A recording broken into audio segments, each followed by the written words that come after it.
mensegerakan diberangkatkan untuk ke makam, karena bagi orang yang beriman makam itu adalah raudhatun min riyadil jinan, sebagai taman dari beberapa taman surga, jadi sangat menyenangkan. Makanya minta untuk segera diantarkan ke pemakaman. Berbeda dengan manakala yang meninggal itu orang yang tidak beriman, itu seandainya bisa bicara itu menolak, nggak mau Pak dibawa ke makam. Kenapa?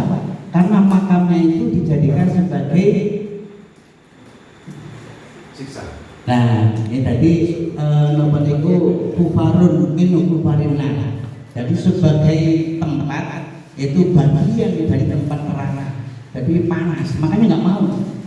Kok seandainya bisa bicara Pak, tolong saya jangan dibawa ke sana seperti gitu. Cuma karena orang meninggal nggak bisa bicara, akhirnya ya tetap dibawa oleh orang-orang yang membawa itu, dibawa ke pemakaman. Jadi semakin mendekati pemakaman itu semakin tersiksa. Karena apa? Karena makamnya itu sebagai api neraka, itu panas. Itu jadi kebalikannya antara orang yang beriman dan orang yang tidak beriman. Lanjut Bu.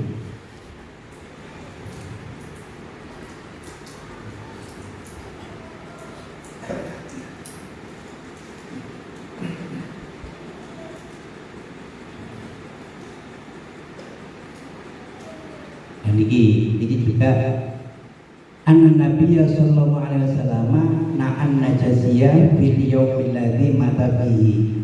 Sesungguhnya Nabi mengumumkan Raja Najasyi di hari meninggalnya. Jadi kalau ada orang meninggal dunia itu memang dianjurkan untuk diumumkan supaya warga sekitar tahu. Kalau nggak diumumkan kan nggak tahu. Akhirnya nanti ada jenazah kan nggak ada yang tahu keluarganya. Ini pernah terjadi Pak, dulu di Jalan Perunggu ya, itu cuma saya dan Pak RT-nya.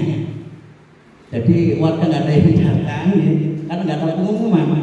Jadi saya gotong sama Pak RT di zaman itu, Pak itu sama namanya itu ya Pak, saya lupa namanya itu, yang sekarang sudah mampu mengambil pinjam keranda dari Pandean itu berdua Pak, saya dengan Pak RT gotongan seperti itu.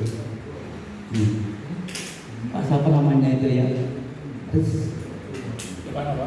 di Perunggu Utara. Yang pernah jadi RT dulu, RT. Oh.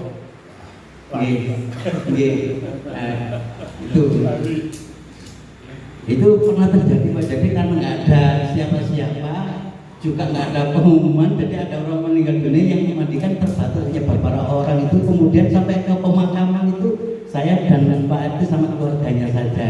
Jadi Pak Batu juga nggak kelihatan, Pak Suliani juga nggak kelihatan. Ya mungkin kan nggak ada pengumuman Pak ya itu. Makanya itu penting pengumuman supaya apa? Supaya warga kita tahu gitu.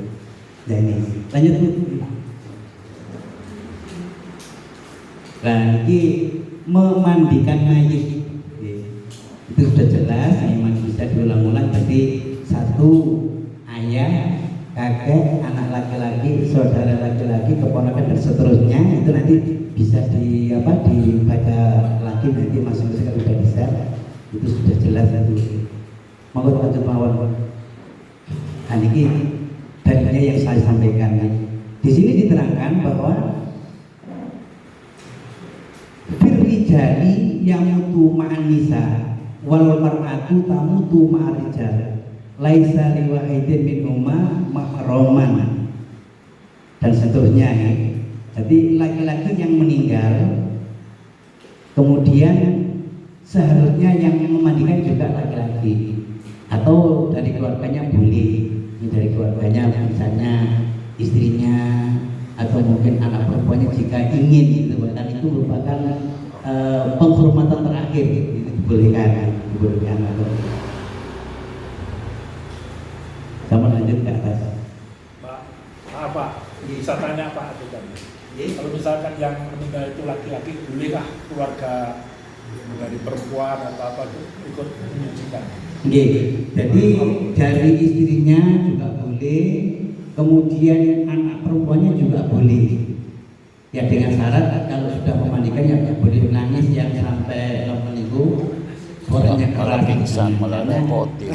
ya kalau Iya. kalau mendoakan sih nggak apa-apa, tapi kalau menangis itu Nah, justru berat. orangnya itu apa ya semakin pusing nanti. Akhirnya aja nggak bisa bicara. Mak jangan ini kan gitu ya. Itu sebaiknya gitu. Jadi kalau memang istilahnya orang Jawa itu tegel, jadi nggak nangis itu silakan. Tapi kalau justru begitu melihat malah nangis malah kasihan yang meninggal boleh saja lagi. Terus ada lagi Pak, ini kan maaf nih, kalau laki-laki itu biasanya kalau meninggal, kalau misalkan di rumah sakit itu kan masih ada kateternya ya, kateter itu. Bolehkah kalau misalkan kita langgar laki-laki nggak bisa ngambil kateter itu, kalau perempuan lain itu diizinkan apa enggak? Dalam situasi darurat apapun itu sudah boleh.